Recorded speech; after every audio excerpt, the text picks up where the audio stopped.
Aksi saling dorong antara pengunjuk rasa dengan aparat kepolisian di depan gedung DPRD Sulawesi Selatan terjadi lantaran pengunjuk rasa memaksa masuk ke dalam halaman gedung DPRD Sulawesi Selatan. Aksi ini pun akhirnya reda setelah kedua belah pihak saling menenangkan. Dalam tuntutannya, pengunjuk rasa menolak penetapan perubahan kedua Undang-Undang KPK. Mereka menilai revisi Undang-Undang KPK dianggap melemahkan KPK dan memberi ruang bagi koruptor.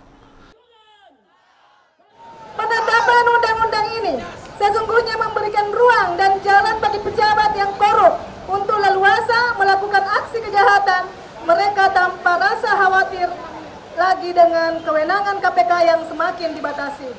Revisi Undang-Undang Inisiatif DPR ini tak lagi ada pembeda KPK dengan penegak hukum yang lain dan pemberantasan korupsi. Lalu apa urgensinya melakukan revisi ini?